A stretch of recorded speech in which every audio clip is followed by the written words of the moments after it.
Hi, I'd like to take a few moments to talk about our literature kit. We affectionately call that the Lit Kit.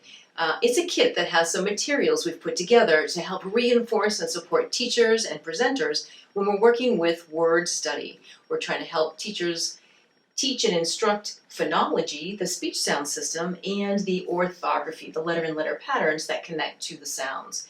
So this is our Lit Kit.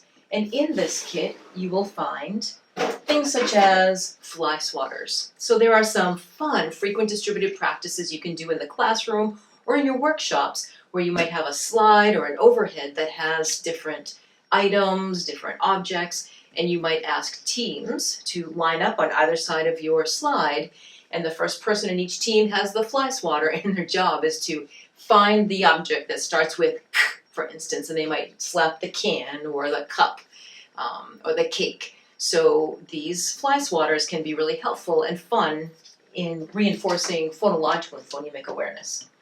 In addition to that, we have felts. There are many felts here. These felts in this size in particular is they're larger for counting syllables in words. So you might see an activity or do an activity where you have a word like cupcake, a compound word, and you have cup, cake, and you put the syllables down on the table and you ask students to touch cup and cupcake to talk about the different syllables that are within words. You'll notice that's in the early phonological awareness continuum in our hourglass figure. We also, for felts, have onset and rhyme options. So instead of working with big connections of sounds, the syllable is the vowel sound and any consonant sounds that are around them. We work with words that rhyme. So you might take the onset, the beginning consonant sound or sounds within a word, like full, and put that down, and then a slightly larger size of felt. This could be at. And I would put that on the table and touch them. Full, at, flat. And in order to help explain the concept of how something rhymes, we could take out these sounds. And so what were these sounds? I'm sure you said full. So we could take that color out and put in something like So say that sound, This is still what sounds? At. That's the rhyme. This is the onset. So this word now becomes mat. So we have a word like mat, or our older word, our first word, flat. And they rhyme because this felt stays the same. So there are lots of activities you can do at the onset and rhyme level, and these felts help. In addition to that idea, we have some koosh balls, and there are lots of fun activities you can do all the way through the top part of the hourglass using koosh balls with small groups of children. You can throw them and ask a child to give you a word that starts with a certain sound.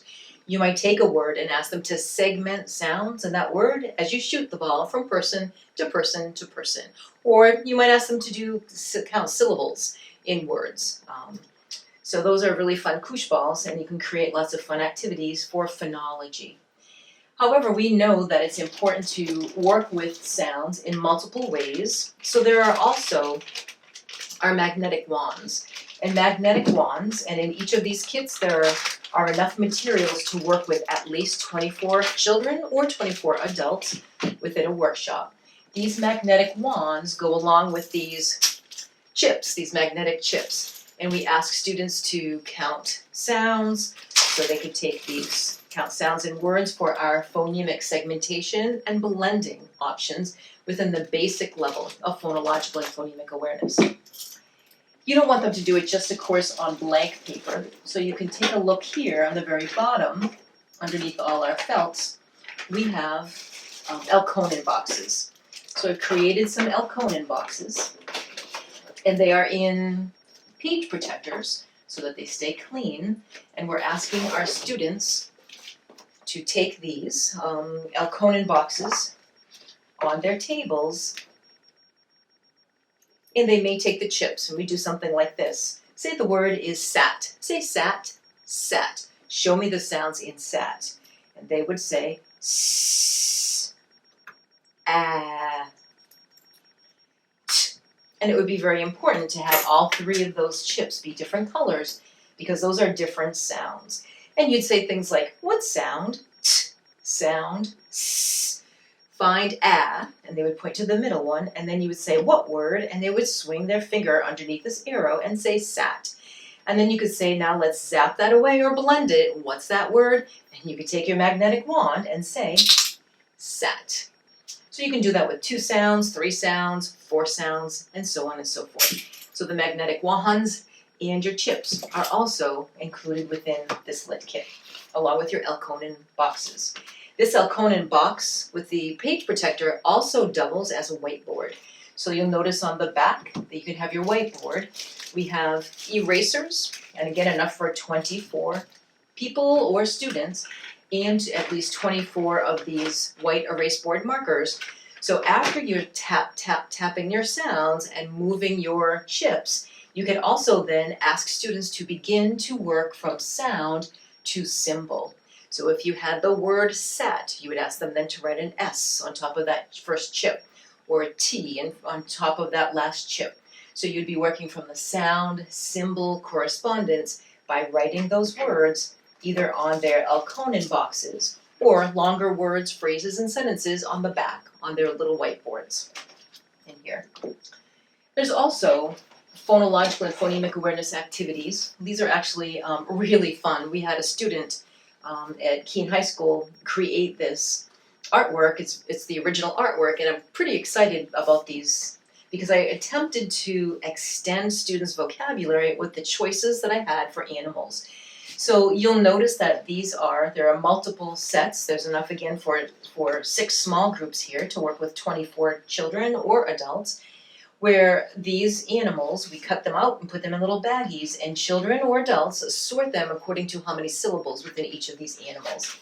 So this might be in our anteater, or our cat, camel, giraffe. So you would clap the syllables, and then categorize them by the number of syllables within each of those. In addition, there are some fun pictures that have to do with compound words. So compound words also gives you syllable awareness at the top layer of our phonological awareness continuum.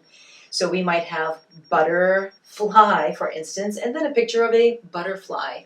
So students in small groups for phonology or adults learning this within the workshop would put those 3 pictures together in order to make that compound word. And there are multiple compound words that are created in here, and they really are supposed to be somewhat of a challenge to also help include and introduce new vocabulary for children. So those are the items that are within our literacy kit, and they are capable of dealing with at least 24 children and or 24 adults within a workshop setting. It supports the top portion and the bottom portion of good instruction and instructional practices in basic phonics and word study. Thanks, and I hope you enjoy your Lit Kit.